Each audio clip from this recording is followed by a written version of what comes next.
साथियों नमस्कार। आज की क्लास में हम बात करेंगे दैनिक जीवन में भौतिक विज्ञान से संबंधित कुछ टॉपिक्स की। फॉर एग्जांपल गति से संबंधित नियमों की हम बात करेंगे, उनके दैनिक जीवन में किस प्रकार से प्रयोग हमें देखने को मिलते हैं उसकी बात करेंगे। दैनिक जीवन में किस प्रकार से ऊर्जा का एक रूप से दूसरे रूप में रूपांतरण हमें देखने को मिलता है। दाब के अनुप्रयोग क्या क्या हमें दैनिक जीवन में देखने को मिलते हैं। पृष्ठ तनाव किस प्रकार से हमारे दैनिक जीवन को प्रभावित करता है और केशिकात्व के क्या उदाहरण हमें दैनिक जीवन में देखने को मिलते हैं। इन सभी बिंदुओं के बारे में हम आज के क्लास में बात करेंगे। सबसे पहले हम स्टार्ट करते हैं गति के साथ में।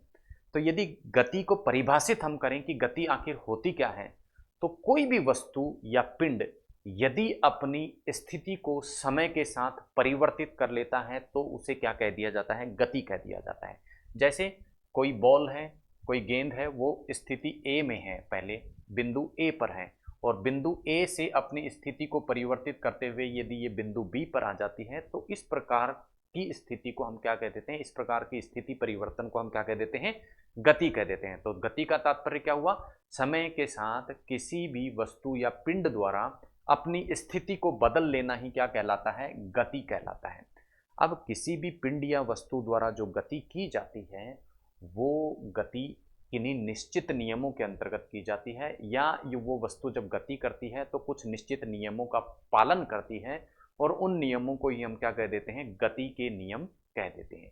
जैसे गति का पहला नियम जो कि गैलीलियो के नियम के नाम से भी जाना जाता है, वो ये कहता है कि यदि कोई वस्तु स्थिर है, यदि कोई वस्तु स्थिर है तो वो स्थिर ही रहेगी जब तक कि उस पर बाह्य बल कार्य ना करे। यानी कोई वस्तु बिंदु ए पर स्थित है तो ये वस्तु बिंदु ए से हटकर बिंदु बी पर तब तक नहीं जाएगी जब तक इस वस्तु पर किसी प्रकार का फोर्स या बल कार्य न करे। ठीक है। दूसरा स्टेटमेंट जो गैलीलियो का नियम कहता है वो ये कहता है कि यदि कोई वस्तु गति कर रही है, यदि कोई वस्तु क्या कर रही है, गति कर रही है, तो उस गति कर रही वस्तु को तब तक नहीं रोका जा सकता जब तक इस पर कोई बाह्य बल कार्य न करे। तो कहने का तात्पर्य क्या हुआ, यदि कोई वस्तु स्थिर है तो वो स्थिर ही रहना चाहेगी और यदि कोई वस्तु गतिशील है तो वो गतिशील ही रहना चाहेगी। कब तक, जब तक उस पर कोई बाह्य बल कार्य ना करे। तो गति का कारक यहाँ पर क्या बता दिया गया कि कोई भी वस्तु गति तब करती है जब उस पर कोई ना कोई बल लगे। तो इस प्रकार से गति के कारक के रूप में यहाँ किसको बता दिया गया, बल को। तो यहाँ हमें बल की परिभाषा मिल गई गति के पहले नियम से, या जिसे गैलीलियो का नियम हमने कहा या उसे जड़त्व का नियम भी हम कह देते हैं, उसके द्वारा हमें बल की परिभाषा प्राप्त हो जाती है। कैसे प्राप्त हो जाती है कि बल क्या है, बल वो है जो या तो किसी वस्तु को गति करा दे या किसी वस्तु की गति रोक ले। तो ये था साहब गति का पहला नियम जिससे हमें बल की परिभाषा प्राप्त हो गई। तो ये तो बात हुई किताबी। अब बात करते हैं दैनिक जीवन में गति के इस पहले नियम के उदाहरण हमें कहाँ कहाँ देखने को मिलते हैं। जैसा मैंने आपको बताया, गति का पहला नियम क्या कहता है कि यदि कोई वस्तु गतिशील है तो गतिशील रहना चाहेगी और स्थिर है तो स्थिर रहना चाहेगी। तो आपने देखा है दैनिक जीवन में कई बार कि यदि आप किसी बस में बैठकर जा रहे हो और जैसे ही बस क्या लगाती है, ब्रेक लगाती है, तो आप आगे की ओर झुक जाते हैं। जैसा आपको ये चित्र में दिखाई दे रहा है, ये व्यक्ति बैठा है, जैसे ही बस क्या करती है, ब्रेक लगाती है, तो ये व्यक्ति क्या होता है, अपनी पोजीशन से आगे खिसक जाता है। उसका कारण क्या था, क्योंकि ये व्यक्ति क्या था, बस के साथ में गतिशील था, बस के साथ में क्या था, गतिशील था। और जैसा मैंने आपको कहा है गति के पहले नियम के अंतर्गत, यदि कोई वस्तु गतिशील है तो वो गतिशील ही रहना चाहेगा। तो व्यक्ति का शरीर गतिशील था तो ये गतिशील ही रहना चाहता था और ब्रेक लगाने के कारण क्या हो गया, बस तो रुक गई लेकिन ये व्यक्ति आगे गतिशील ही रहा। तो इससे गति के पहला नियम सिद्ध होता है कि कोई व्यक्ति गतिशील है तो वो गतिशील ही रहना चाहेगा और इस गतिशीलता के कारण ही ब्रेक लगने पर बस तो रुक जाती है लेकिन व्यक्ति आगे की ओर झुक जाता है। पहला उदाहरण ये हमें दैनिक जीवन में देखने को मिलता है। इसी प्रकार दूसरा उदाहरण हमें देखने को मिलता है, यदि साइकिल पर, बस जैसा ही उदाहरण है, साइकिल पर कोई व्यक्ति जा रहा है, अचानक ब्रेक लगा देता है तो ये आगे की ओर क्या हो जाता है, गिर जाता है। क्योंकि साइकिल गतिशील थी, उसके साथ में मनुष्य का शरीर भी गतिशील ही रहना चाहता है और ब्रेक लगाने से साइकिल तो रुक जाती है लेकिन व्यक्ति का जो शरीर है उस पे ब्रेक नहीं लगता, वो गतिशील है तो गतिशील ही रहना चाहता है, इस कारण साइकिल अपनी जगह रुक जाती है और व्यक्ति गति करता रहता है, जिससे वो साइकिल से नीचे गिर जाता है। तीसरा इस प्रकार का उदाहरण आपको दैनिक जीवन में देखने को मिलेगा कि एकदम से यदि कोई बस स्टार्ट हो जाती है, एकदम से कोई बस क्या हो जाती है, स्टार्ट हो जाती है, बस खड़ी है, आप सीट पे बैठे हैं और बस क्या हो गई, स्टार्ट होके आगे चल पड़ी। तो शुरुआत की स्थिति क्या थी कि बस की सीट पर व्यक्ति जो बैठा था, जो भी व्यक्ति बस की सीट पे बैठा था वो क्या था, स्थिर था, और सीट भी क्या थी, स्थिर थी। तो व्यक्ति क्या रहना चाहता था, स्थिर रहना चाहता था। लेकिन बस का इंजन एकदम से चल पड़ा तो बस की सीट को तो गति मिल गई, लेकिन व्यक्ति को जो गति है वो नहीं मिली। क्यों? क्योंकि व्यक्ति स्थिर था, स्थिर ही रहना चाहता था, इस पर कोई बाह्य बल नहीं लगा। बस पर तो बाह्य बल लगा तो बस चल पड़ी, लेकिन व्यक्ति पर बाह्य बल नहीं लगा था, तो ये क्या रहना चाहता था, ये स्थिर ही रहना चाहता था। जो कि वापस से किसको सिद्ध करती है, गति के प्रथम नियम को, कि व्यक्ति गतिशील है तो गतिशील रहना चाहेगा, स्थिर है तो स्थिर रहना चाहेगा। अन्य उदाहरण जो इस संदर्भ में हमें देखने को मिलता है, तो हम देखेंगे कि यदि हम किसी कंबल को एकदम से झाड़ते हैं तो उस पे हमें धूल के कण उड़ते हुए दिखाई देते हैं। उसका कारण क्या है कि कंबल को जब झाड़ा तो धूल के कण उस पे क्या थे, स्थिर थे। तो कंबल को तो हमने गति करवा दी, लेकिन जो धूल के कण है वो अपनी जगह पे ही रहना चाहते थे, उन्होंने अपनी जगह नहीं छोड़ी, इसलिए कंबल तो एकदम से हट गया और वो धूल के कण क्या रह गए, अपनी जगह पर रह गए, तो वो हमें तैरते हुए दिखाई देते हैं। तो ये था गति का पहला नियम, जिससे हमें बल की परिभाषा प्राप्त हुई और विभिन्न दैनिक जीवन की घटनाओं में भी हम इस गति के पहले नियम या जड़त्व के नियम या गैलीलियो के नियम को महसूस करते हैं। नेक्स्ट देखते हैं गति का दूसरा नियम। गति का दूसरा नियम, गति के दूसरे नियम के स्टेटमेंट को यदि हम पढ़ें तो वो ये कहता है, किसी भी वस्तु में संवेग में परिवर्तन की दर, किसी भी वस्तु में संवेग में परिवर्तन की दर उस पर आरोपित बल के बराबर होती है। यानी किसी वस्तु पर यदि बल लगाया जाता है तो वो बल कितना होगा, जितना वस्तु के संवेग में परिवर्तन होगा। अब ये संवेग कौन सी चिड़िया आ गई, ठीक है, आपने संवेग शब्द सुना, संवेग नाम की ये जो नई चिड़िया है वो मिलती है किसी भी वस्तु के द्रव्यमान और वेग को गुणा करने पर। यदि किसी वस्तु को हम गति करवाएंगे तो गति करवाने से उसकी स्थिति में परिवर्तन होगा, और स्थिति में जब परिवर्तन होता है तो क्या होता है, वेग उत्पन्न होता है। तो उस वेग और वस्तु के द्रव्यमान के गुणनफल को, जिसे m गुणा v लिखा जाता है, उसे ही क्या कह दिया जाता है, वस्तु का संवेग कह दिया जाता है। तो किसी वस्तु पर आरोपित बल किसके बराबर होगा, आरोपित बल वस्तु के संवेग में परिवर्तन की दर के बराबर होगा, अर्थात f क्या हो गया, मान लो आरोपित बल हो गया, m उस वस्तु का द्रव्यमान हो गया, और v उस वस्तु का त्वरण वेग हो गया, और t क्या हो गया, समय हो गया। क्या हो गया, t क्या हो गया, समय हो गया।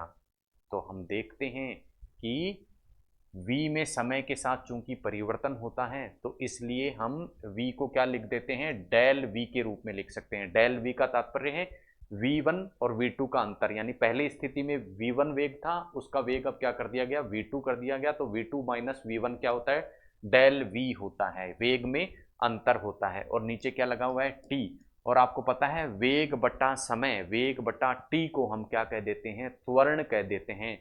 तो F इज इक्वल टू क्या हो गया, ma हो गया। यानी किसी वस्तु पर आरोपित बल उस वस्तु के द्रव्यमान और उसके त्वरण के गुणनफल के बराबर होता है। तो इस प्रकार से हम देखते हैं कि हमें गति के द्वितीय नियम से बल का व्यंजक प्राप्त हो गया।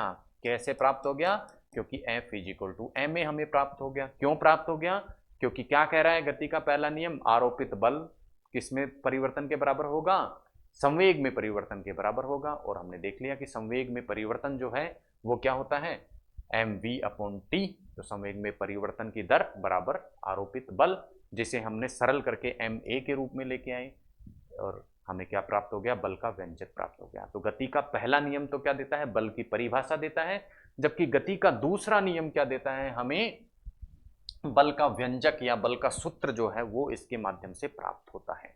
अब ये तो बात हुई गति के द्वितीय नियम के स्टेटमेंट की।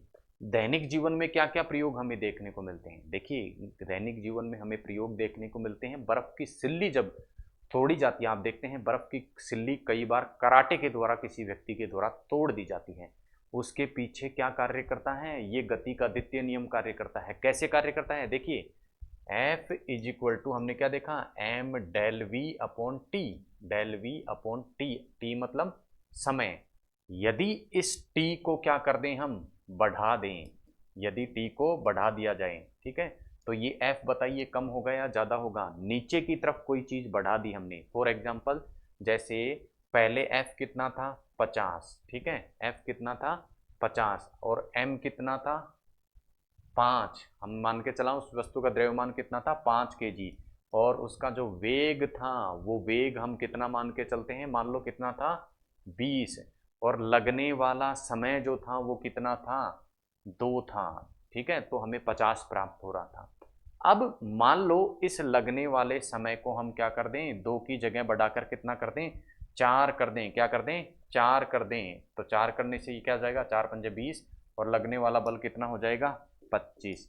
यानी यदि हम टी बढ़ा दें, समय बढ़ा दें, तो क्या हो जाएगा, लगने वाला बल कम हो जाएगा। इसी कारण जब बर्फ की सिल्ली को कराटे से तोड़ा जाता है तो हाथ को दूर से लाके किस में मारा जाता है, बर्फ में मारा जाता है। उसका परिणाम क्या होता है, दूर से जब व्यक्ति हाथ लेके आएगा बर्फ तक तो उसका टी बढ़ जाएगा, समय जो है वो क्या हो जाएगा, बढ़ जाएगा। टी बढ़ जाएगा तो एफ क्या हो जाएगा, कम हो जाएगा, क्योंकि एफ व्युत्क्रमानुपाती था किसके, टी के। एफ किसके व्युत्क्रमानुपाती, हमने देखा था टी के, क्योंकि एफ बराबर क्या था, M del V upon T, और तो इस सूत्र से हमें एफ व्युत्क्रमानुपाती मिलता है किसके, समय के। तो समय बढ़ा दिया तो बल क्या हो जाएगा, कम हो जाएगा। तो कराटे से बर्फ की सिल्ली तोड़नी है तो हमें क्या लाना पड़ेगा, दूर से यदि हाथ लेके आएंगे तो कम बल लगाना पड़ेगा सिल्ली को तोड़ने के लिए। इसी प्रकार एक दूसरा उदाहरण हमें देखने को मिलता है, जब फील्डर क्रिकेट में कोई, जब हम खेलते हैं तो फील्डर जब क्या करता है, कैच करता है, बॉल को क्या करता है, कैच करता है, तो वो अपने हाथों को पीछे की तरफ खींचता है। पीछे की तरफ खींचने का कारण क्या है कि जो बॉल आ रही है उसकी, वो ज्यादा बल उसके हाथों पर ना लगाए, ज्यादा तेज उसके हाथों पे ना लगे, उसके लिए क्या करेगा, वो ये प्रयास करेगा कि टी को बढ़ा लिया जाए। यानी बॉल और उसके हाथों के संपर्क होने का जो समय है उस समय को क्या किया जाए, बढ़ा दिया जाए। उस समय को बढ़ाने के लिए क्या करता है, फील्डर अपने हाथ पीछे खींचता है जिससे समय बढ़ जाता है, और टी बढ़ते ही एफ क्या हो जाता है, कम हो जाता है। तो कम बल से उसके टक्कर मारती है गेंद उसके हाथों के, तो उसके कम लगती है। तो इस प्रकार के कुछ उदाहरण गति के द्वितीय नियम के संदर्भ में हमें दैनिक जीवन में देखने को मिलते हैं। अब बात करते हैं गति के तीसरे नियम, जिसे क्रिया प्रतिक्रिया का नियम भी कहते हैं।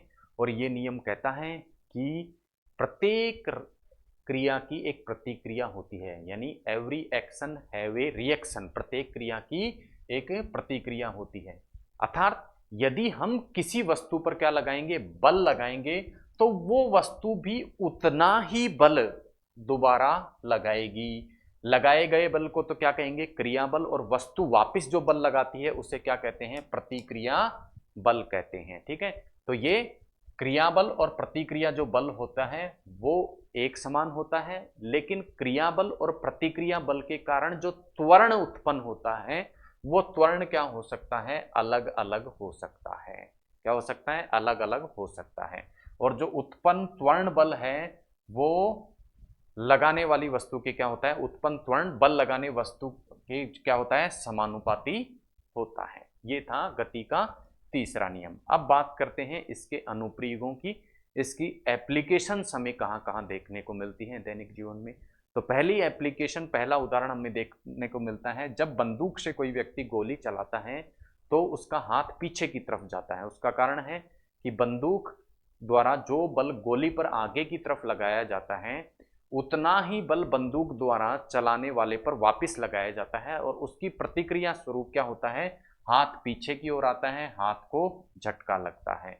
लेकिन चूंकि हम देखते हैं गोली का जो द्रव्यमान है वो बंदूक की अपेक्षा क्या होता है, कम होता है, इसलिए गोली तो क्या होती है, अधिक त्वरण से जाती है, क्योंकि उसका द्रव्यमान क्या है, कम है। तो हमने देखा कि त्वरण बल वस्तु का जो द्रव्यमान होता है उसके समानुपाती होता है। ठीक है, तो बंदूक की अपेक्षा कम है तो उसका त्वरण भी क्या हो जाएगा, कम हो जाएगा।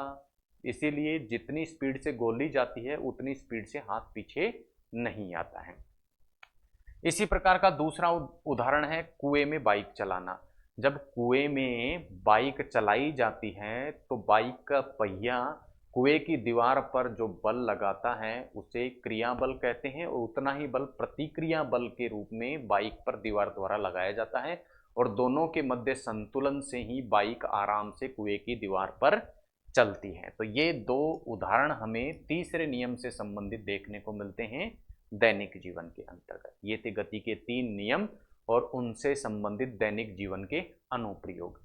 अब हम बात करते हैं एक अन्य प्रकार की गति के बारे में। ये गति के 3 नियम कब लागू होते हैं? जब कोई वस्तु सीधी रेखा में क्या करती है? गमन करती है।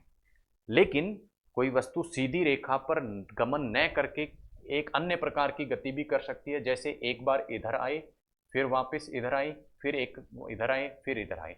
इस प्रकार की गति को क्या कहते हैं? सरल आवर्त गति कह देते हैं। यानी वस्तु अपनी साम्य अवस्था के इर्द गिर्द क्या करती है? गति करती है, और समान समय अंतराल के पश्चात यानी एक निश्चित समय के बाद अपनी गति को दोहराती है। तो उसे क्या कह देते हैं? आवर्त गति कह देते हैं। ठीक है, यानी एक बार इधर गई, एक बार इधर गई, एक बार इधर गई, यानी एक समयांतराल में अपनी गति का जब दोहराव होता है तो उसे क्या कह देते हैं? आवर्त गति। और ये दोहराव यदि एक मध्य स्थिति के इर्द गिर्द होता है तो उसे क्या कह देते हैं? सरल आवर्त गति कह देते हैं। जैसे कोई वस्तु ये मध्य बिंदु है, एक बार इसके इधर जाती है, फिर उसके बाद में उतना ही इसके इधर जाती है, वापस यहाँ आती है, फिर वापस यहाँ आती है, फिर यहाँ, यानी इस मध्य स्थिति के इर्द गिर्द क्या करती है? ये गति करती है। इस मध्य स्थिति को क्या कह देते हैं? साम्य स्थिति या मध्यमान कह देते हैं। और इसके इर्द गिर्द वस्तु क्या करती है? गति करती है। क्या करती है? गति करती है। और ऐसी गति जब वस्तु द्वारा की जाती है, ऐसी गति जब वस्तु द्वारा की जाती है तो उसमें जब भी कोई वस्तु गति करेगी तो उसमें क्या उत्पन्न होता है? त्वरण उत्पन्न होता है। क्या उत्पन्न होता है? वेग। और वेग में परिवर्तन से त्वरण। कोई भी वस्तु गति करेगी तो किसी ना किसी वेग से करेगी, और वो वेग जब परिवर्तित होता है तो उससे क्या उत्पन्न होता है? त्वरण उत्पन्न होता है। और सरल आवर्त गति में जो त्वरण उत्पन्न होता है वो मध्यमान की जो स्थिति है, साम्य अवस्था की जो स्थिति है, उससे वस्तु के विस्थापन पर निर्भर करता है, उसके समानुपाती होता है। और त्वरण की दिशा जो होती है वो सदैव क्या होती है? माध्य स्थिति की ओर होती है। जैसे फॉर एग्जांपल यहाँ हम देख रहे हैं कि कोई वस्तु क्या कर रही है? अपनी मध्यमान स्थिति, ये मध्यमान इसकी स्थिति है, मध्य स्थिति है, या इसे साम्य स्थिति कह देते हैं। इसके इर्द गिर्द ये क्या करती है? गति करती है। तो इसका त्वरण क्या होगा? यहाँ इस स्थिति में इसका त्वरण क्या होगा? सदैव मध्य स्थिति की ओर होगा। इधर जाएगी तो इसका त्वरण किस दिशा में होगा? इस दिशा में होगा। क्यों? क्योंकि त्वरण हमेशा किस दिशा में होता है? साम्य स्थिति या मध्यमान स्थिति की ओर होता है। और त्वरण का जो मान होता है वो मध्य स्थिति से विस्थापन पर निर्भर करता है। यानी इस बिंदु पर यदि कोई वस्तु है तो उसका त्वरण कम होगा, इस वस्तु में ज्यादा होगा, और यहाँ अधिकतम होगा। तो त्वरण किस पर निर्भर करता है? माध्य स्थिति से विस्थापन, वस्तु के विस्थापन पर निर्भर करता है। अधिक विस्थापन मतलब अधिक त्वरण वहां हमें देखने को मिलता है। ये थी सरल आवर्त गति। आइए देखते हैं सरल आवर्त गति के दैनिक जीवन में किस प्रकार के अनुप्रयोग हमें देखने को मिलते हैं। जैसा मैंने आपको बताया कि सरल आवर्त गति में क्या होता है? एक वस्तु अपने इर्द गिर्द मध्य स्थिति से इर्द गिर्द गति करती है। अब मध्य स्थिति से इर्द गिर्द जब ये गति करती है तो एक बार तो ये इधर जाती है, फिर मध्य स्थिति में आती है, फिर इधर जाती है, और फिर वापस से मध्य स्थिति में आती है। इस प्रकार का पूरा चक्कर जब ये लगाती है तो उसे एक चक्कर कह दिया जाता है। ठीक है, एक दोलन कह दिया जाता है। क्या कह दिया जाता है? एक दोलन कह दिया जाता है। और एक दोलन करने में लगा जो समय है उसे क्या कह दिया जाता है? आवर्तकाल कह दिया जाता है। अब आवर्तकाल जो होता है, किसी भी वस्तु जो सरल आवर्त गति कर रही है उस वस्तु का आवर्तकाल होता है 2 pi under root L upon G. 2 pi under root L upon G. अब ये एल क्या होता है? देखिए 2 का मतलब 2, ये स्थिर है। पाई का मतलब क्या होता है? पाई, ये भी स्थिर राशि है। पाई भी क्या है? 22/7 इसका नाम होता है, स्थिर राशि है। यानी इसका मान 2 है ही, इसका मान 3.14 होता है। तो ये दोनों स्थिर हैं। एल और जी क्या होता है? जी क्या होता है? देखिए गुरुत्वीय त्वरण होता है। क्या होता है? गुरुत्वीय त्वरण, यानी गुरुत्वाकर्षण बल के कारण जो त्वरण लगता है उसे क्या कह दिया जाता है? जी। और एल क्या होता है? उस रस्सी की लंबाई होती है जिससे बंधकर कोई वस्तु सरल आवर्त गति कर रही है। जैसे फॉर एग्जाम्पल ये वाली रस्सी जो है ये यहां से बंधी हुई है तो इसकी एल क्या हो जाएगी? ये। और इस वस्तु पर नीचे धरती द्वारा गुरुत्वाकर्षण बल जो लगाया जाएगा उसके कारण उत्पन्न त्वरण क्या हो जाएगा? डी।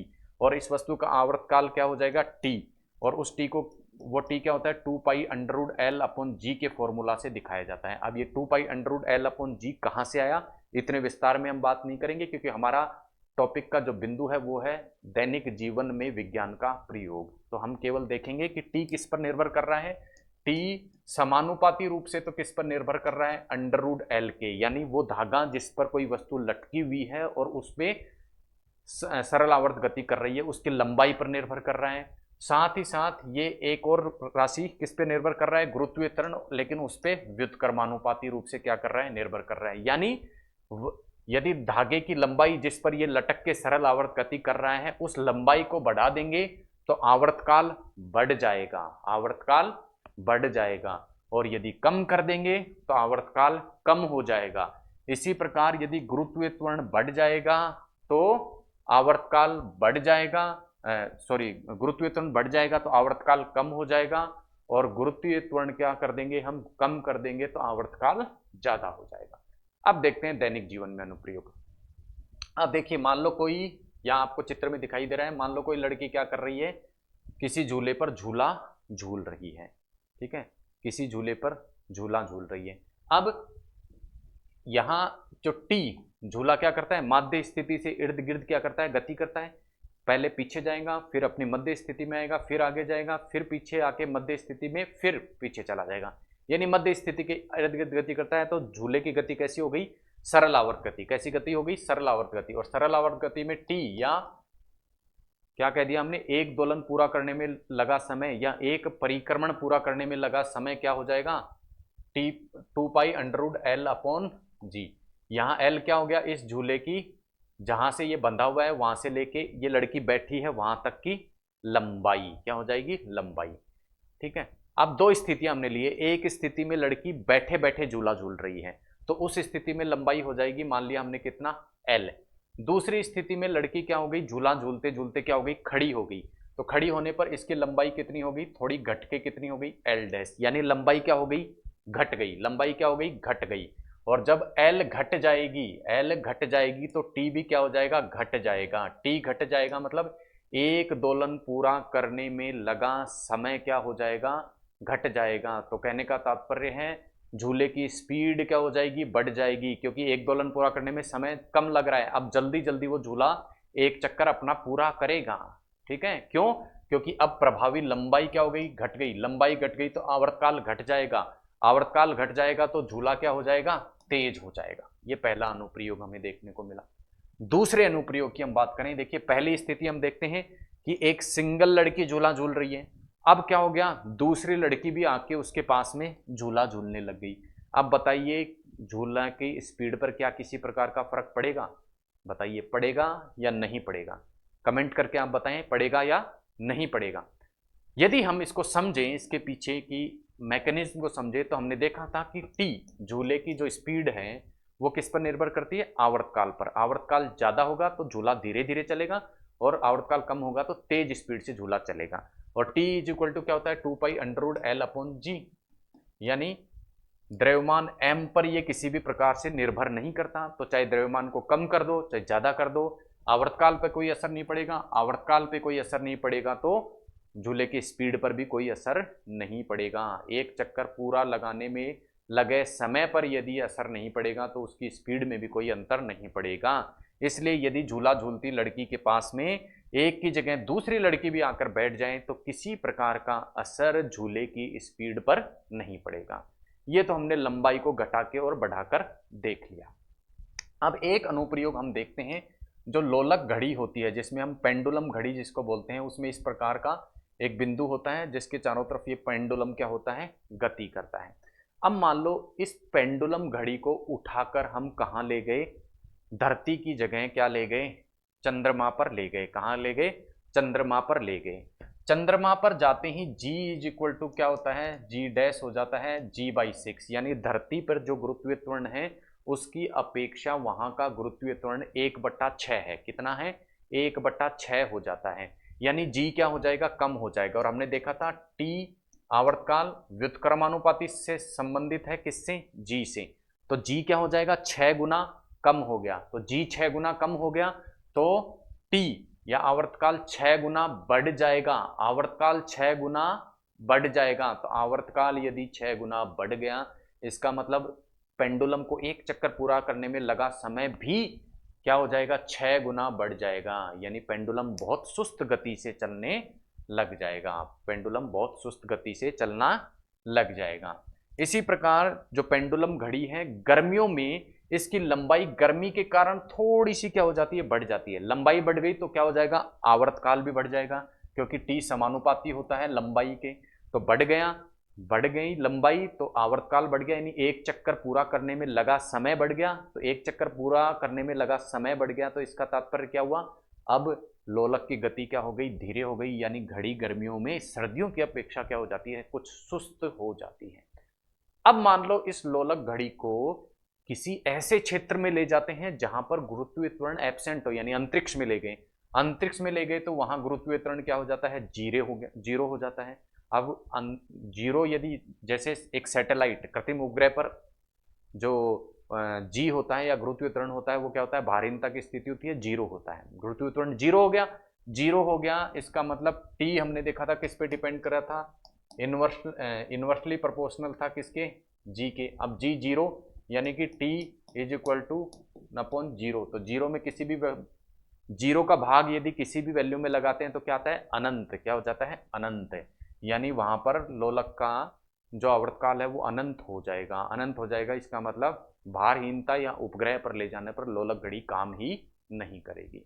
तो ये थी सरल आवर्त गति, और सरल आवर्त गति के हमारे दैनिक जीवन में कुछ अनुप्रयोग। नेक्स्ट चलते हैं और नेक्स्ट हम बात करेंगे दैनिक जीवन में ऊर्जा के कुछ रूपांतरणों के बारे में, किस प्रकार से ऊर्जा का एक रूप से दूसरे रूप में रूपांतरण हमें दैनिक जीवन में देखने को मिलता है। जैसे विद्युत ऊर्जा का हमें यांत्रिक ऊर्जा में रूपांतरण देखने को मिलता है विद्युत मोटर के माध्यम से। मोटर क्या करती है, जैसे ही हम प्लग लगाते हैं, प्लग लगा के मोटर को विद्युत देते हैं, तो और उस विद्युत को मोटर क्या करती है, मोटर की चक्री फिर क्या होने लग जाती है, घूमने लग जाती है। यानी हमने दी विद्युत ऊर्जा और वो परिवर्तित किस में हो गई, यांत्रिक ऊर्जा में। तो विद्युत मोटर किसका उदाहरण है, विद्युत ऊर्जा को यांत्रिक ऊर्जा में परिवर्तित करने का क्या है, उदाहरण है। इसी प्रकार डायनेमो या जो जनित्र होता है, वो डायनेमो या जनित्र क्या होता है, हम देखते हैं एक इंजन होता है, और उस इंजन के माध्यम से हम देखते हैं शादियों ब्याह में क्या जलाई जाती है, लाइट जलाई जाती है। तो ये यांत्रिक ऊर्जा को किस में परिवर्तित कर देता है, विद्युत ऊर्जा में। इसी प्रकार बल्ब, ट्यूबलाइट, एलईडी हम देखते हैं, हम देते हैं उसको क्या है, बिजली देते हैं, विद्युत देते हैं, लेकिन वो उस विद्युत ऊर्जा को किस में परिवर्तित कर देता है, प्रकाश ऊर्जा में परिवर्तित कर देता है। मोमबत्ती, मोमबत्ती क्या होती है, देखिए मोम क्या होता है, एक प्रकार का रसायन है, और वो रसायन जलकर क्या देता है, रोशनी देता है। यानी मोमबत्ती रासायनिक ऊर्जा को प्रकाश ऊर्जा और उष्मा ऊर्जा में परिवर्तित करती थी। प्रकाश और उष्मा क्यों, क्योंकि प्रकाश के साथ साथ में वो ज्वाला भी उत्पन्न करता है जिससे उष्मा उत्पन्न होती है। तो प्रकाश ऊर्जा और उष्मा ऊर्जा दोनों में रासायनिक ऊर्जा को परिवर्तित कर देती है कौन, मोमबत्ती। सोलर सेल की यदि हम बात करें तो सूर्य का प्रकाश लेके यानी सौर ऊर्जा लेके वो उसको किस में परिवर्तित कर देता है, विद्युत ऊर्जा में। इसी प्रकार विद्युत सेल हम देखते हैं, तो सेलों में क्या होता है, कुछ रसायन भरे होते हैं, और वो उसको किसमें, यानी कि रासायनिक ऊर्जा उनमें होती है, और उस रासायनिक ऊर्जा को वो किसमें परिवर्तित कर देते हैं, विद्युत ऊर्जा में। इसी तरह बैटरी के माध्यम से एक बल्ब को हम जलता हुआ देखते हैं, वो कैसे जलता है, क्योंकि रासायनिक ऊर्जा जो उन सेल में होती है उसको वो सेल विद्युत ऊर्जा में परिवर्तित कर देते हैं। माइक्रोफोन, माइक्रोफोन क्या होते हैं, जिनके माध्यम से कानों द्वारा ध्वनि सुनी जाती है, ठीक है। यानी ध्वनि ऊर्जा को ये विद्युत ऊर्जा में क्या कर देते हैं, परिवर्तित कर देते हैं। माइक्रोफोन, ध्वनि ऊर्जा, माइक्रोफोन जिसमें हम बोलते हैं, जैसे ये लगा हुआ है जो, ये क्या कर रहा है, ध्वनि मेरी जो आवाज ले रहा है उसको किस में परिवर्तित कर रहा है, विद्युत ऊर्जा में परिवर्तित करके कंप्यूटर तक पहुंचा रहा है। तो ये क्या हो गया, माइक्रोफोन। दूसरा होता है लाउड स्पीकर, या जिसे हम क्या कह देते हैं, स्पीकर, लाउड स्पीकर या स्पीकर। स्पीकर का मतलब जहां से ध्वनि आउटपुट के रूप में निकले। यहां मैं ध्वनि माइक्रोफोन के माध्यम से ध्वनि को मैं आउटपुट इनपुट दे रहा हूं, कहां, इस उपकरण को। जबकि जो लाउड स्पीकर होते हैं या स्पीकर होते हैं वो उस ध्वनि ऊर्जा को किस में परिवर्तित कर दे, उस विद्युत ऊर्जा को किस में परिवर्तित कर देते हैं, ध्वनि ऊर्जा में परिवर्तित कर देते हैं। यानी ध्वनि ऊर्जा आउटपुट के रूप में वहां निकलती है, इनपुट के रूप में क्या जाती है, विद्युत ऊर्जा। इसी प्रकार सितार, सितार जो हम देखते हैं कि हाथों से बजाने पर क्या होता है, सितार से ध्वनि हमें सुनाई देती है, यानी यांत्रिक ऊर्जा को ये किस में परिवर्तित कर देता है, ध्वनि ऊर्जा में परिवर्तित कर देता है। ये थे ऊर्जा के कुछ रूपांतरण जो हमें दैनिक जीवन में देखने को मिलते हैं। नेक्स्ट हम बात करेंगे दाब के बारे में। अब दाब देखिए, दाब क्या होता है, एक तो तरल पदार्थों द्वारा भी दाब लगाया जाता है और एक गैसों के द्वारा भी क्या लगाया जाता है, दाब लगाया जाता है, और एक ठोस की सतह पर भी क्या होता है, दाब लगाया जाता है। ठोस की सतह पर लगाया गया दाब जो होता है वो उस ठोस की एकांक एकांक जो क्षेत्रफल होता है उस पर एफ, उस पर लगाया गया बल होता है। ए बराबर क्षेत्रफल, ए बराबर क्षेत्रफल, एफ बराबर फोर्स या बल। तो दाब क्या हो गया, किसी वस्तु के एकांक क्षेत्रफल पर लगाया गया बल क्या हो गया, दाब होगा। ये तो ठोस के संदर्भ में। अब हम बात करें तरल के संदर्भ में, ठीक है, द्रव के संबंध में। द्रव के संबंध में यदि हम दाब की बात करें तो किसी भी द्रव द्वारा लगाया गया जो दाब होता है वो क्या होता है, उसकी हम बात करेंगे आगे, लेकिन उससे पहले हम समझेंगे वायुमंडलीय दाब को। अब देखिए, वायुमंडलीय दाब मतलब वायुमंडल द्वारा लगाया जाने वाला दाब। उसको किस प्रकार से परिभाषित किया गया है, जो पारे का क्षेत्र मीटर लंबा कॉलम होता है, यानी कोई पारा धातु ले ली, उसका 76 किलोमीटर, पारा धातु किस अवस्था में होती है, तरल अवस्था में, उसका क्षेत्र मीटर लंबा क्या ले लिया हमने, कॉलम ले लिया। किस तापमान पर, 0 डिग्री सेंटीग्रेड तापमान पर, और किस स्थिति में, 45 डिग्री अक्षांश पर, यानी पृथ्वी के किसी ऐसे बिंदु पर जो कि 45 डिग्री अक्षांश पर स्थित है, वहां पर 0 डिग्री सेंटीग्रेड तापमान पर 76 मीटर लंबे पारे के कॉलम के द्वारा, मरकरी के कॉलम के द्वारा जो दाब लगाया जाता है उसे ही क्या कहा जाता है, वायुमंडलीय दाब कहा जाता है। दूसरे शब्दों में इसको इस प्रकार से भी परिभाषित करते हैं कि 76 सेंटीमीटर या 760 मिलीमीटर जो पारे का कॉलम है उसके द्वारा जो दाब लगाया जाता है 1 वर्ग सेंटीमीटर अनुप्रस्थ काट वाले क्षेत्र पर, उसे ही क्या कह दिया जाता है, वायुमंडलीय दाब कह दिया जाता है। वायुमंडलीय दाब को मापा किसके द्वारा जाता है, बार, यानी इसका मात्रक क्या है, बार। और एक बार की जो वैल्यू होती है वो 10 की घात 5 न्यूटन बटा मीटर स्क्वायर होती है। ये तो बात हुई इसके मात्रक की। अब क्या कोई ऐसा उपकरण है जिसके द्वारा वायुमंडलीय दाब को मापा जा सके, तो जी हाँ, ऐसे उपकरण का नाम होता है बैरोमीटर। तो बैरोमीटर वो उपकरण है जो वायुमंडलीय दाब को मापता है, और इस बैरोमीटर की रीडिंग के आधार पर मौसम का भी पूर्वानुमान लगाया जाता है। जैसे यदि बैरोमीटर का जो पाठ्यांक है, जो वो सूचक है बैरोमीटर जो दिखा रहा है, वो पाठ्यांक यदि एकदम से नीचे गिरता है तो इससे अंदाजा लगाया जाता है कि आंधी आने की संभावना है। इसी प्रकार यदि बैरोमीटर का पाठ्यांक धीरे धीरे नीचे गिरता है तो उससे वर्षा की संभावना जता दी जाती है। यदि धीरे धीरे ऊपर चढ़ता है पाठ्यक्रम किसका, बैरोमीटर का, तो दिन साफ रहने की संभावना रहती है। यह था वायुमंडलीय दाब और उसके कुछ दैनिक जीवन में उदाहरण की किस प्रकार बैरोमीटर के माध्यम से हमें मौसम का पूर्वानुमान इसके माध्यम से लगाया जाता है। अब बात करते हैं, ये वायुमंडलीय दाब की हमने बात की, अब हम बात करते हैं द्रवों में लगने वाले दाब की। द्रव, देखिए द्रव में क्या होता है, जो भी द्रव किसी बर्तन में भरा जाता है उस द्रव के द्वारा क्या लगाया जाता है, द्रव द्वारा एक तो बर्तन की दीवार पर क्या लगाया जाता है, दाब लगाया जाता है, बल लगाया जाता है, और इसके पेंदे पर क्या लगाया जाता है, बल लगाया जाता है। तो द्रव क्या करता है, जब बर्तन में किसी द्रव को रखाया जाता है तो उस द्रव द्वारा बर्तन की दीवार या उसके पेंदे पर जो बल लगाया जाता है, कैसा बल, उसके एकांक क्षेत्रफल, यानी इसके पूरे क्षेत्रफल का यदि उस बल में भाग दे दें तो एकांक क्षेत्रफल पर लगाया गया बल हमें प्राप्त हो जाएगा।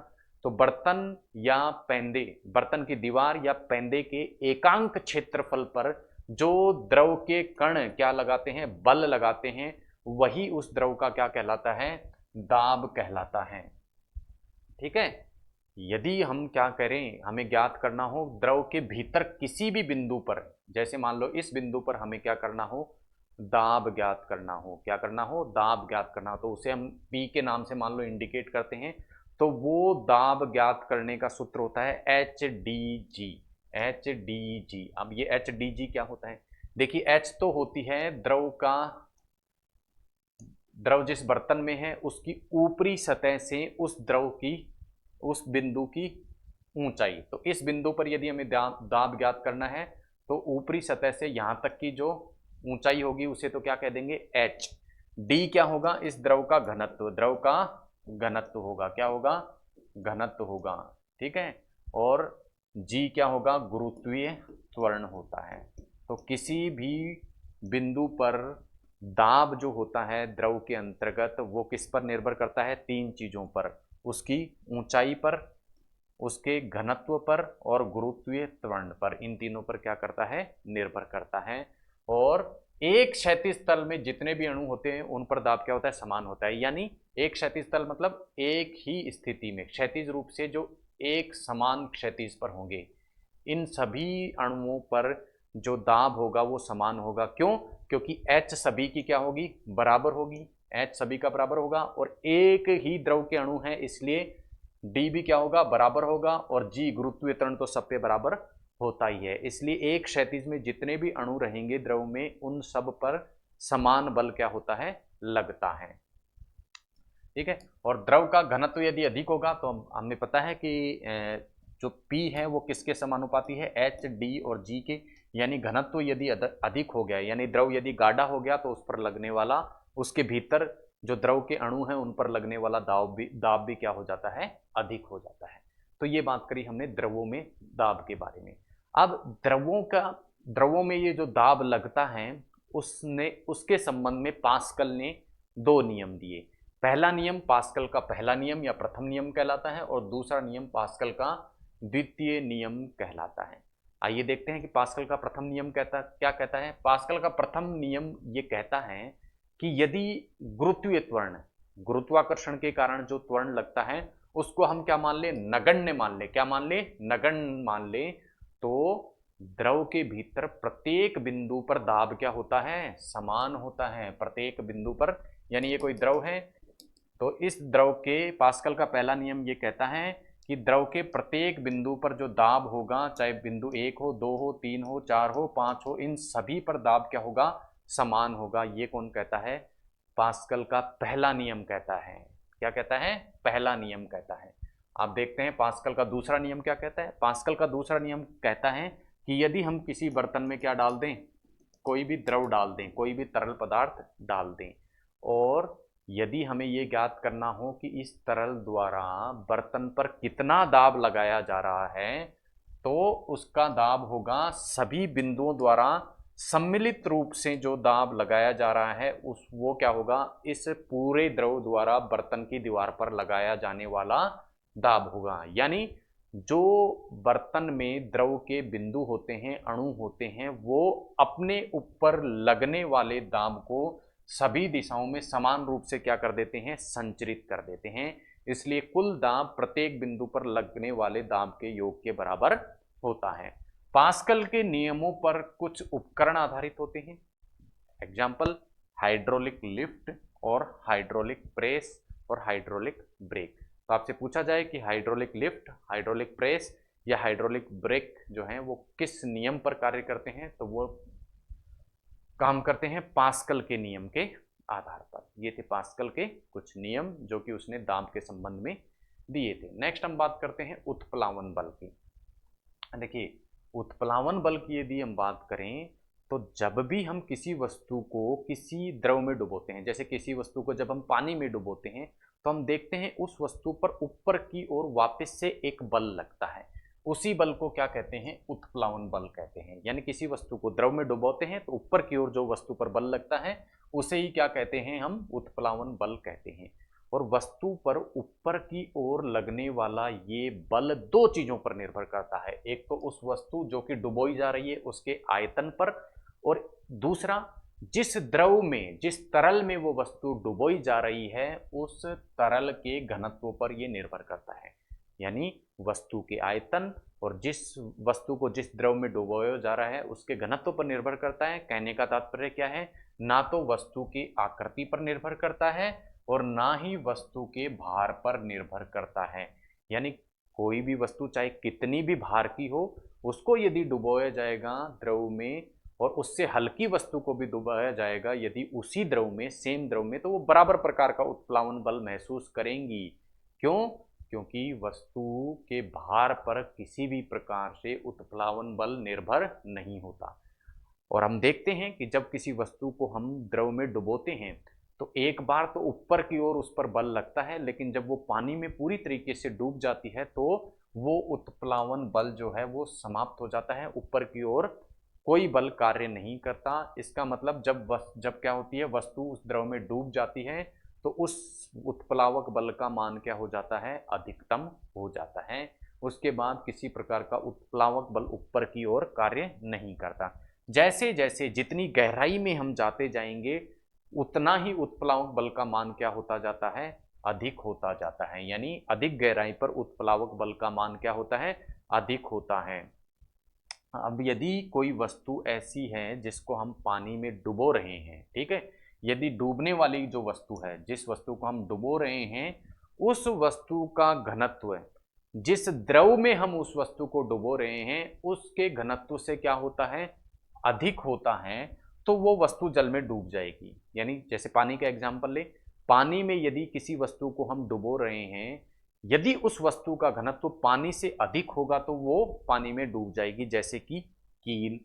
लेकिन यदि किसी वस्तु का घनत्व पानी के घनत्व से कम है, तो वो वस्तु पानी में डूबेगी नहीं, अपितु क्या करने लग जाएगी, तैरने लग जाएगी। जैसे बर्फ और कोक। बर्फ पानी पर तैरती रहती है, क्यों? क्योंकि बर्फ का जो घनत्व होता है वो पानी से क्या होता है, कम होता है।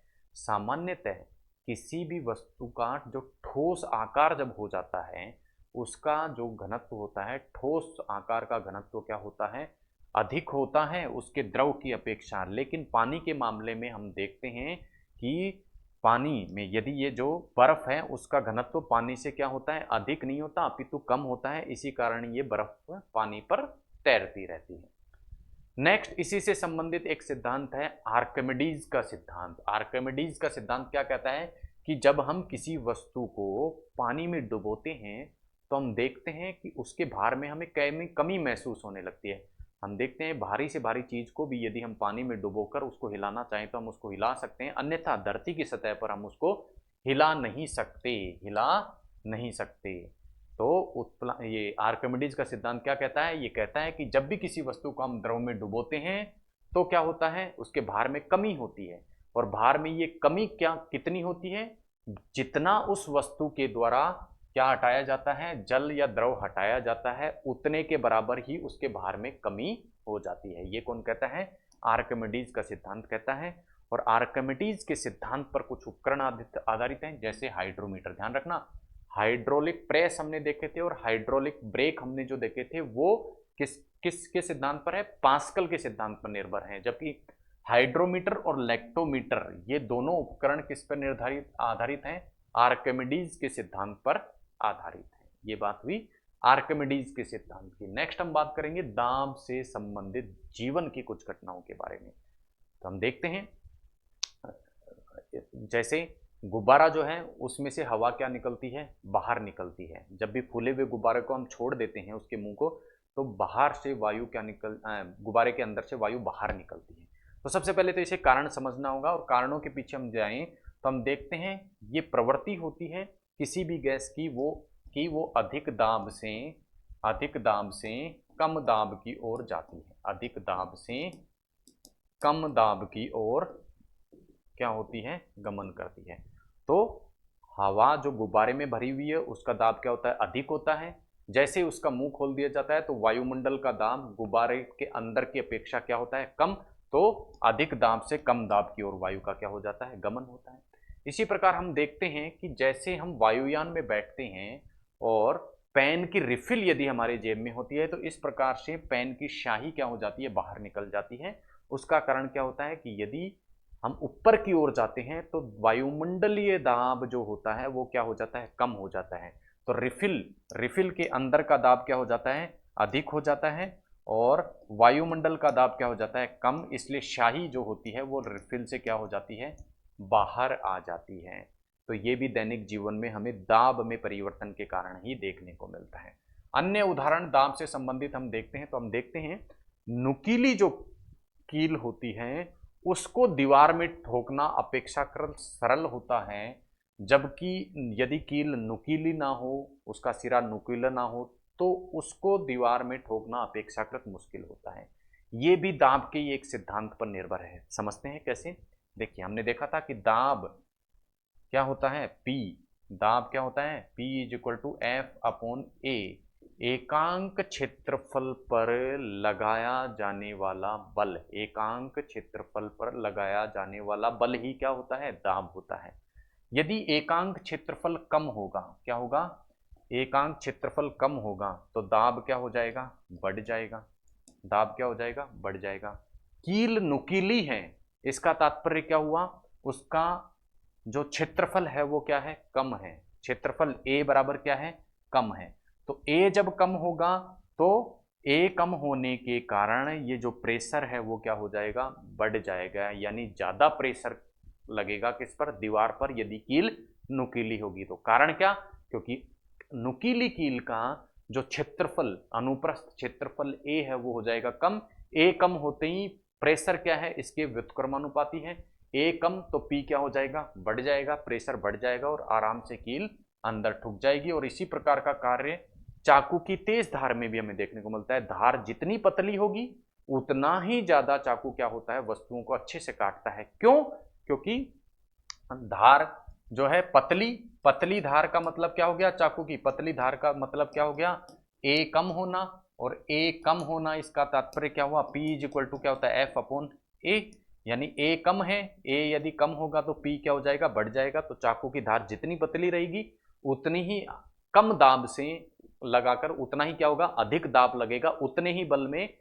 उसकी अपेक्षा यदि अनुप्रस्थ क्षेत्रफल इसका ज्यादा होता, यानी चाकू मोटा होता, तो उतने ही बल लगाने पर दाब कम लगता। लेकिन क्षेत्रफल कम है तो समान प्रकार का बल लगाने पर भी दाब क्या होता है, अधिक लगता है, जिससे चीजें आसानी से कट जाती हैं।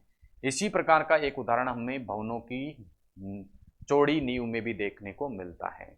दाब के इसी सिद्धांत का अनुप्रयोग करते हुए जो भवनों की जो नींव होती है वो चौड़ी बनाई जाती है। इसी प्रकार पहाड़ों पर दाब कम होने के कारण खाना बनाने में हमें कठिनाई देखने को मिलती है। अब इस बिंदु को समझते हैं कि क्यों हमें ये कठिनाई देखने को मिलती है।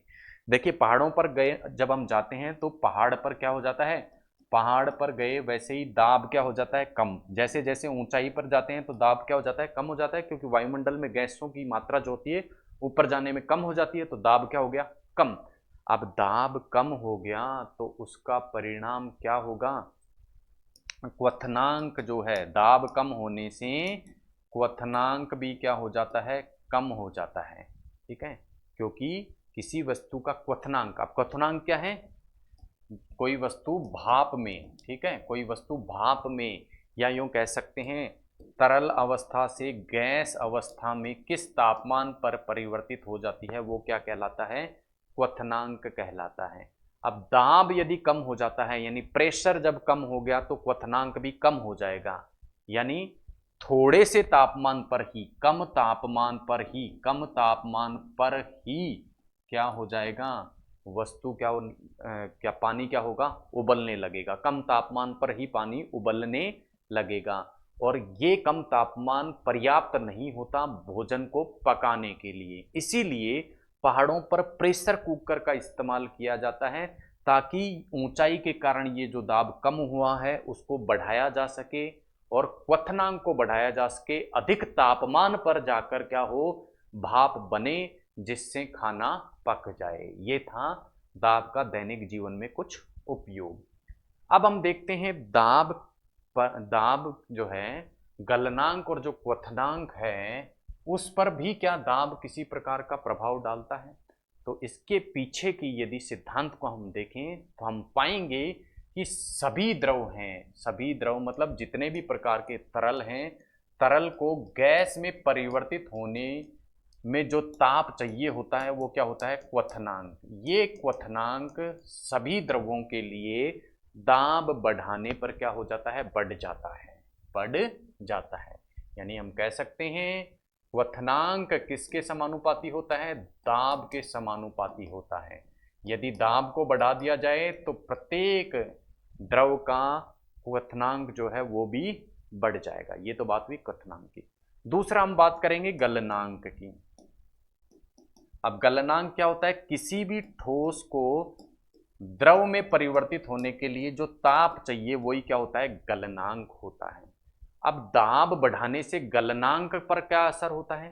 तो देखिए, कई वस्तुओं के गलनांक तो दाब बढ़ाने पर बढ़ जाते हैं और कई वस्तुओं के गलनांक दाब बढ़ाने पर घट जाते हैं। आइए देखते हैं कौन सी वस्तुओं के गलनांक तो दाब बढ़ाने पर बढ़ते हैं और कौन सी के घटते हैं।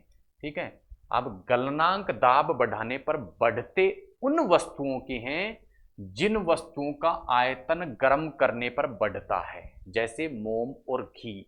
मोम और घी ऐसी वस्तुएं हैं जिनको गर्म करने पर इनका आयतन क्या होता है? बढ़ जाता है।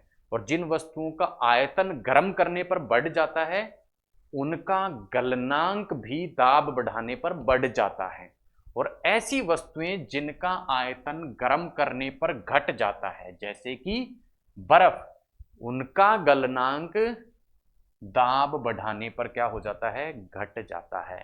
तो कह सकते हैं गलनांक क्या हो सकता है? दाब के समानुपाती भी हो सकता है और व्युत्क्रमानुपाती भी हो सकता है। डिपेंड किस पे करता है? जिस वस्तु का गलनांक हम देख रहे हैं, जिस पदार्थ का गलनांक हम देख रहे हैं, उसका आयतन गर्म करने पर घटता है या बढ़ता है। यदि बढ़ता है तो क्या हो जाएगा? गलनांक भी बढ़ जाएगा। यदि घटता है तो गलनांक भी घट जाएगा। ये था दाब का गलनांक और क्वथनांक पर प्रभाव। नेक्स्ट बात करते हैं हमारे अगले बिंदु की, जिसे हम कहते हैं पृष्ठ तनाव। अब पृष्ठ तनाव को यदि सिंपली हम समझे तो कोई भी जो तरल होता है, कोई भी द्रव होता है, वो अपनी सतह को खींचे हुए रखता है। उस खींची हुई सतह को ही क्या बोल दिया जाता है? पृष्ठ तनाव। यानी किसी भी तरल द्वारा, किसी भी द्रव द्वारा अपनी सतह को खींचा हुआ रखने की प्रवृत्ति को ही हम क्या बोलते हैं? पृष्ठ तनाव बोल देते हैं। अब ये जो पृष्ठ तनाव होता है इसे हम T से इंडिकेट करते हैं और इसे फॉर्मूला के रूप में रखा जाता है F/L। अब ये F/L क्या होता है? देखिए, द्रव की कोई सतह है, ठीक है, इस द्रव की जो सतह है उसकी लंबाई मान लो क्या है? L है। L है। पूरी लंबाई पर जो बल लग रहा है वो कितना है? F है। तो T क्या हो जाएगा? F/L। यानी इस द्रव की सतह की एकांक लंबाई पर जो बल कार्य करता है उसे हम क्या कह देते हैं? सरफेस टेंशन या पृष्ठ तनाव कह देते हैं। क्या कह देते हैं? पृष्ठ तनाव कह देते हैं। और इस पृष्ठ तनाव के कारण प्रत्येक तरल या प्रत्येक द्रव की एक प्रवृत्ति होती है कि वो अपने आप को समेटना चाहता है, यानी कम से कम अपना जो सतह का क्षेत्र है उसको कम से कम करने की प्रवृत्ति रखता है, अपने आप को समेटने की कोशिश क्या करता है। अब ये जो पृष्ठ तनाव है ये निश्चित रूप से बाह्य कारक हैं उन पर भी निर्भर करता है। जैसे एक ही द्रव का पृष्ठ तनाव अलग अलग तापमानों पर अलग अलग हो सकता है। यदि तापमान को बढ़ा दिया जाता है तो द्रव का जो पृष्ठ तनाव है वो घट जाता है, और यदि तापमान को बढ़ाकर क्रांतिक ताप पर ला दिया जाए तो पृष्ठ तनाव क्या हो जाता है? शून्य हो जाता है। इसी प्रकार यदि किसी द्रव में अशुद्धि मिला दी जाए तो उसका भी पृष्ठ तनाव क्या हो जाता है? घट जाता है। तो हम कह सकते हैं पृष्ठ तनाव को घटाने तापमान को बढ़ाने या फिर अशुद्धि मिलाने पर पृष्ठ तनाव क्या हो जाता है? घट जाता है। तो आइए देखते हैं इसके कुछ अनुप्रयोग कि किस प्रकार से दैनिक जीवन में ये हमें देखने को मिलता है। देखिए, सबसे पहले हम देखते हैं कि जो पतली सुई होती है वो पानी पर तैरती हुई रहती है। उसका कारण क्या है? पतली सुई का वजन इतना कम है कि पानी की जो सतह है उसका जो तनाव है वो उसको अपने ऊपर रखता है। तो पृष्ठ तनाव ही वो कारण है जिससे पतली सुई पानी की सतह पर तैरती रहती है। इसी प्रकार हम देखते हैं कि जब भी किसी पानी में हम साबुन या डिटर्जेंट मिला देते हैं तो हमने देखा था कि पृष्ठ तनाव कब कम हो जाता है? कोई भी अशुद्धि मिलाने पर पृष्ठ तनाव कम हो जाएगा। यानी हमने साबुन और डिटर्जेंट मिला दिया तो पृष्ठ तनाव क्या हो गया? कम। पृष्ठ तनाव क्या हो गया? कम। अब जैसे ही पृष्ठ तनाव कम हो जाता है, यानी पानी, पृष्ठ तनाव कम होने का तात्पर्य क्या हुआ, पानी और ज्यादा पतला हो जाता है। सामान्य भाषा में इसको कैसे कह सकते हैं हम, पानी बहुत ज्यादा पतला हो जाता है, और जितना पतला पानी होगा उतने ही अंदर तक ये मैल की गहराई तक कपड़ों में घुसता है। तो यदि हम डिटर्जेंट मिला पानी कपड़ों पर लगाते हैं तो वो मैल की गहराई में ज्यादा घुस पाता है। क्यों घुस पाता है, क्योंकि साबुन और डिटर्जेंट ने उस पानी को, सामान्य भाषा में कहें तो उसके पृष्ठ तनाव को कम करके और पतला कर दिया, इसलिए वो मैल को गहराई तक क्या करता है, मैल की गहराई तक जाकर उसकी सफाई कर देता है। इसी प्रकार का एक अन्य उदाहरण हमें देखने को मिलता है, जब मच्छर ज्यादा उत्पन्न होते हैं तो जिस पानी में मच्छर उत्पन्न हो रहे हो वहां पर मिट्टी का तेल छिड़क दिया जाता है। जैसे ही मिट्टी का तेल छिड़का दिया, मतलब अशुद्धि मिलाई, अशुद्धि मिलाते ही पृष्ठ तनाव कम, यानी पानी बहुत पतला हो गया। पहले मच्छर पानी पे तैर रहे थे, अब क्या हो जाएंगे, डूब जाएंगे, जिससे वो मर जाते हैं। इसलिए पृष्ठ तनाव घटने के कारण मच्छरों की मृत्यु भी मिट्टी के तेल मिलाने से इसी वजह से होती है। इसी प्रकार हम देखते हैं कि साबुन मिले हुए जो घोल होता है उसके बुलबुले क्या होते हैं, बड़े बड़े बनते हैं। बड़े बड़े बनने का कारण क्या होता है कि जैसे ही साबुन मिलाया पानी में वैसे ही उसका पृष्ठ तनाव बढ़ गया, घट गया। तो पृष्ठ तनाव घटते ही क्या हो गया, वो बुलबुले का शेप लेने की क्या करता है, प्रवृत्ति रखने लग जाता है। इसी तरह हम देखते हैं कि जब सूप होता है उसको गरम गरम हम पीते हैं तो उसका स्वाद अच्छा होता है, लेकिन जब वो ठंडा हो जाता है तो उसका स्वाद उतना अच्छा नहीं रहता। उसका कारण क्या है, जब सूप गर्म होता है तो उसका पृष्ठ तनाव, तापमान ज्यादा तो हमने देखा था पृष्ठ तनाव क्या होगा, कम। तो जब सूप गर्म होता है तो उसका तापमान अधिक, तापमान अधिक इसका मतलब क्या हो गया, उसका पृष्ठ तनाव कम, पृष्ठ तनाव कम, पृष्ठ तनाव कम मतलब वो ज्यादा तरल, ज्यादा पतला, इसलिए वो जीभ पर अच्छे से फैलता है, और अच्छे से फैलने के कारण ज्यादा स्वादिष्ट लगता है। ठंडा सूप उसकी अपेक्षा कम स्वादिष्ट हमें लगता है। ये थे पृष्ठ तनाव और उसके दैनिक जीवन में अनुप्रयोग। अब हम देखते हैं केशिकात्व। क्या, केशिकात्व, केशिकात्व और उसके दैनिक जीवन में अनुप्रयोग। पहले समझेंगे केशिकात्व होता क्या है।